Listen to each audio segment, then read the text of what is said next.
Hi friends, నేను ఈరోజు బచ్చల కూర పప్పు వేస్తున్నాను. ఇక పప్పు కడుక్కొని శుభ్రం పొయ్యి మీద పెట్టుకున్నాను. టమాటా, ఆనియన్స్, పచ్చిమిర్చి వేసేస్తున్నాను దీంట్లో.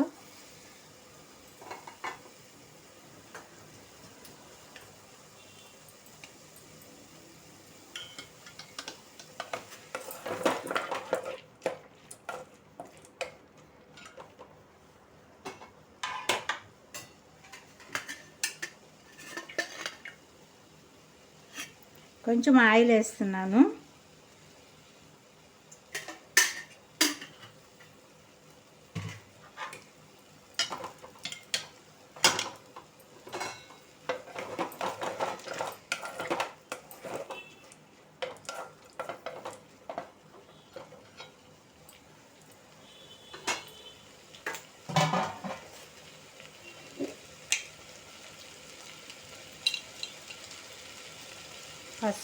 పసుపు కూడా కొంచెం వేసేస్తున్నాను.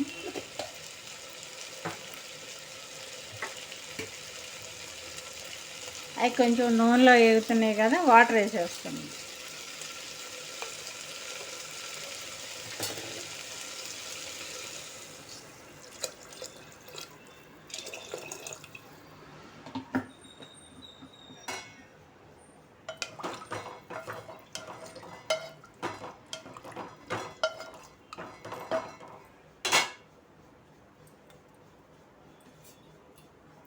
అవి ఉడకనిద్దామండి.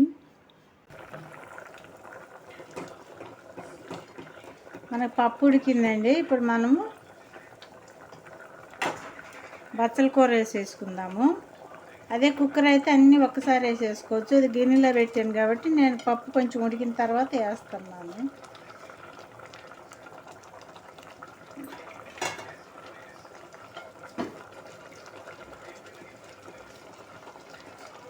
అది ఉడకనిద్దాం. పప్పు బచ్చల కూర మనకు పప్పు ఉడికిందండి. పాలకూర కూడా బచ్చల కూర కూడా ఉడికింది. మనం దీంట్లో కారం వేసుకుందాము.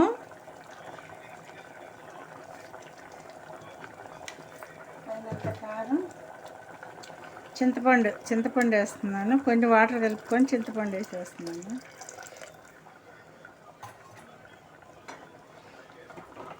ఆ చింతపండు వాటర్ కూడా పప్పుకి ఆకుకూరకి పట్టేక ఒక నిమిషం ఉంచి మనం స్టవ్ ఆఫ్ చేసుకుందాం. మనం పోపు వేసుకుందామండి. ఆయిల్ పెట్టుకున్నాను. జీలకర్ర, వెల్లుల్లి,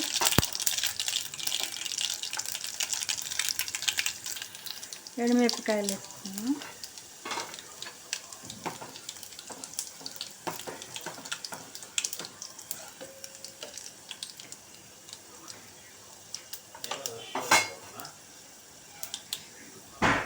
పుదీనా,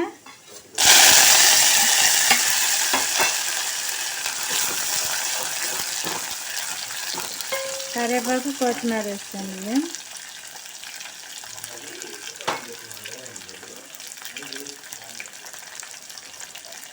ఇట్లా మనం పప్పు వేసేసుకుందాం.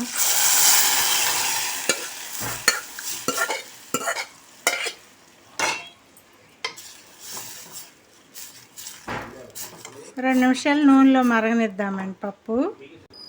మన పప్పు అది ఉడుకుతుంది కదండి. నూనె అన్నీ పట్టేసినాయి. ఈ విధంగా ఉడుకుతుంది పప్పు మనకి.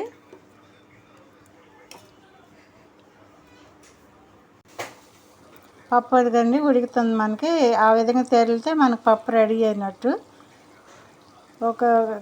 ఆఫ్ చేసేసుకుందాం పప్పు.